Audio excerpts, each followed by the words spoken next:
এই Russell viper 100 বছর আগেই কিন্তু বাংলাদেশ থেকে প্রায় বিলুপ্ত হয়ে গেছিল। এটা সাহারা মরুভূমিতে পাওয়া যেত, আরব বিশ্বের বিভিন্ন দেশে পাওয়া যেত। বাংলাদেশে কিভাবে আসলে এই সাপটা? সাপে কামড়াইলে বাংলাদেশে আমরা কিছু ভুল বা কুসংস্কার কাজ করে থাকি। আর কিছু সাপ আছে, আপনি জানেন কিনা, সারা পৃথিবীতে যত ধরনের সাপ আছে 80% সাপ যাদের বিষ নাই, মানুষকে কামড়াইলে মানুষের শারীরিক কোনো ক্ষতি হয় না। এবং সাপের একটা নেচার আছে, কিন্তু আপনি যতক্ষণ পর্যন্ত তার খোঁচাখুচি না করবেন ততক্ষণ পর্যন্ত কিন্তু কামড়ায় না। খেয়াল করে দেখেন, ধরেন আপনার পাশ দিয়ে চলে যাচ্ছে, আপনাকে প্রথমে কিন্তু ছবল মারে না। এটা সাপের একটা বৈশিষ্ট্য। এই রাসেল ভাইপার বাংলাদেশে যেটা ছড়িয়ে পড়েছে, সাপের ব্যাপারে কিন্তু হাদিস আছে একাধিক। এবং এক্ষেত্রে আব্দুল্লাহ ইবনে ওমর রাদিয়াল্লাহু তাআলা আনহু তিনি সাপ দেখলেই কিন্তু দৌড়ান দিতেন এবং মারতেন। আপনি বলবেন যে হুজুর কেন তিনি মারতেন?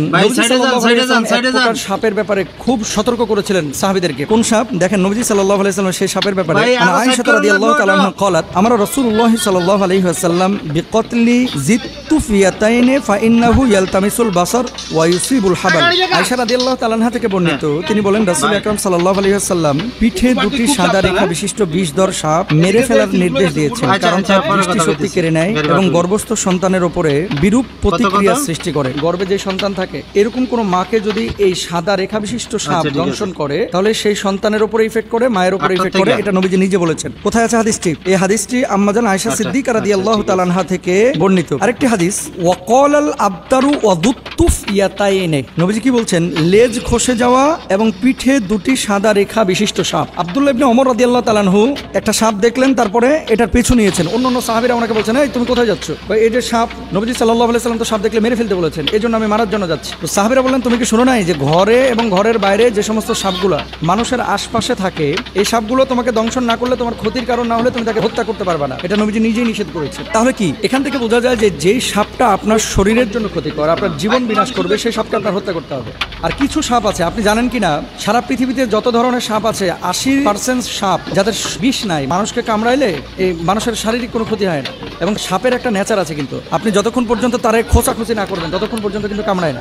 খেয়াল করে দেখেন, ধরেন আপনার পাশ দিয়ে চলে যাচ্ছে, আপনাকে প্রথমে কিন্তু ছবল মারে না। এটা সাপের একটা বৈশিষ্ট্য। কিন্তু এই রাসেল ভাইপার বাংলাদেশে যেটা ছড়িয়ে পড়েছে, এই রাসেল ভাইপার 100 বছর আগেই কিন্তু বাংলাদেশ থেকে প্রায় বিলুপ্ত হয়ে গেছিল। এটা সাহারা মরুভূমিতে পাওয়া যেত, আরব বিশ্বের বিভিন্ন দেশে পাওয়া যেত। বাংলাদেশে কিভাবে আসলে এই সাপটা? এখন আমরা জানি না যে এটা কারো ষড়যন্ত্র কিনা বাংলাদেশের কৃষিকাজ ধ্বংস করার জন্য।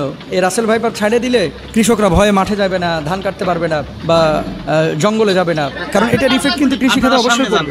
ডাক্তাররা বলতেছে যে এটা যদি দংশন করে তাহলে মানুষ মারা যাবে খুব শীঘ্রই। এবং মেডিসিন বা ইনজেকশন দেওয়ার পরে, অ্যান্টিভেনম দেওয়ার পরেও কিন্তু কাজ হয় না। অনেক সময় কিডনি বিকল করে ফেলে, হার্ট দুর্বল করে ফেলে, হার্ট বিকল করে ফেলে, এই জন্য মানুষ মারা যায়। এখন নবী সাল্লাল্লাহু আলাইহি ওয়াসাল্লামের সেই হাদিস থেকে আমরা স্পষ্টভাবে বুঝতে পারি যেহেতু রাসেল ভাইপার মানুষের জন্য ক্ষতিকর। এবং আজকে দেখলাম পত্রিকায় ফরিদপুরের একজন লিডার তিনি ঘোষণা করেছেন যে রাসেল ভাইপার একটারে যে মারতে পারবে তার আমি 50,000 টাকা পুরস্কার দেব।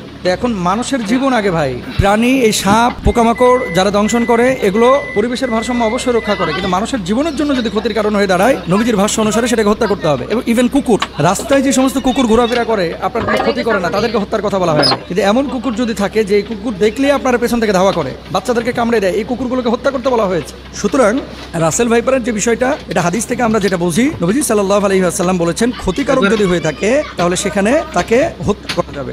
এবার আসেন, সারা বাংলাদেশে প্রায় 70% জেলায় রাসেল ভাইপার ঢুকে গেছে। এখন সাপে কামড়াইলে বাংলাদেশে আমরা কিছু ভুল বা কুসংস্কার কাজ করে থাকি, যেগুলো আসলে চিকিৎসা বিজ্ঞানের আলোকেও অথেন্টিক না এবং কোরআন হাদিসের আলোকেও অথেন্টিক না। মনে রাখতে হবে, যখন কোনো বিষয় আপনার শারীরিকভাবে কোনো ক্ষতি করছে, প্রথমত আপনাকে কারণটা বের করতে হবে যে কি কারণে এটা হলো। সাপে কামড়াইছে, সাপে কামড়ানোর পরে এই বিষটা কিন্তু আপনার শরীরের মধ্যে ঢুকেছে। এখন আপনি শরীরের মধ্যে বিষ ঢুকেছে, ওই জায়গাটা না বেঁধে আপনি নিয়ে গেলেন ওঝার কাছে। ওঝা কি করতেছে? ওই তদবির করতে করতে করতে করতে আগে যেমন বাংলা সিনেমায় দেখা যাইতো, ওই যে বিন বাজাইতেছে আর কাটিয়া যেই সাপটা দংশন করছে এ আবার উড়িয়া চলে যেতেছে একেবারে। হ্যাঁ, আসার পরে ওখানে মনে করেন মুখটা দিয়ে আবার মনে করেন বিষ বাইর করে ফেলে। এগুলো মিথ্যা কথা ভাই, এগুলো কোনো ভিত্তি নাই। তবে হ্যাঁ, নবীজি সাল্লাল্লাহু আলাইহি ওয়াসাল্লামের সাহাবীরা একটা কাজ করেছিলেন, সূরা ফাতিহা পড়ে ওই জায়গাটায় থুথু লাগিয়েছিলেন, তারপরে ওটা বের হয়ে গেছিল। এর মানে এই না যে থুথু লাগাইলেই সাপের বিষ বাইরে যাবে। কামড়াইছে রাসেল ভাইপার আর আপনি নামাজ পড়েন না, রোজা করেন না, থুথু লাগাই দিতেছেন, থুতুকে ওখানে কপ ফেললেও কিন্তু বিষ বাইর হবে না। এগুলো খেয়াল রাখতে হবে। তাহলে আপনার করণীয় কি? আপনাকে যাইতে হবে ডাক্তারের কাছে। আপনি ডাক্তারের কাছে যান,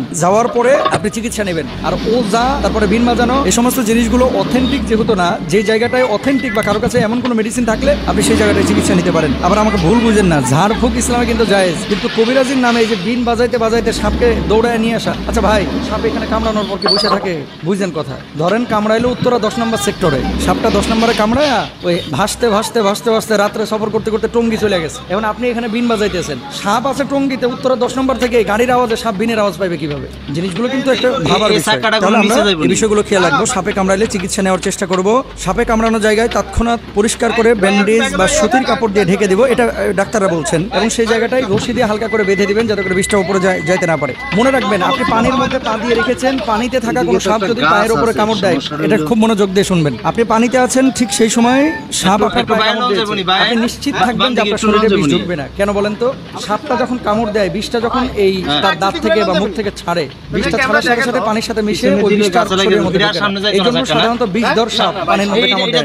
ঘোড়া সাপ, পোকা সাপ যেগুলো কামড় দেয়, চিন্তার কোনো কারণ নাই। কিন্তু শুকনো জায়গায় যদি আপনারা সাপে কামড় দেয়, বি কেয়ারফুল। এখানে আমাদের একটু সচেতন হতে হবে। অনেকে সাপে কামড় দেওয়ার পর ওই জায়গাটা মুখ লাগে চুষে বিষ নামানোর চেষ্টা করে, এটা সম্ভব না। চুষ দিয়ে বিষ বাইর করাটা, এটা বিশেষ করে রাসেল ভাইপারের কোনোভাবেই সম্ভব না। আর বিষাক্ত সাপে কাটলে বাঁচার একটাই পথ, দ্রুত হাসপাতালে যাওয়া, আল্লাহর কাছে দোয়া করা, সূরা ফাতিহা পড়ে সেই জায়গাটায় ফুৎকার করা। যেহেতু এই সূরাকে বলা হয় সূরাতুশ শিফা, মনে রাখবেন, সূরা ফাতিহাটাকে বলা হয় সূরাতুশ শিফা। এবং সাহাবীরা এই আমলটা করে ফলাফল পেয়েছে। আমরা আমলটাও করব এবং হসপিটালেও যাব, আল্লাহর উপর তাওয়াক্কুল করব। আল্লাহ তাআলা তৌফিক দান করুন।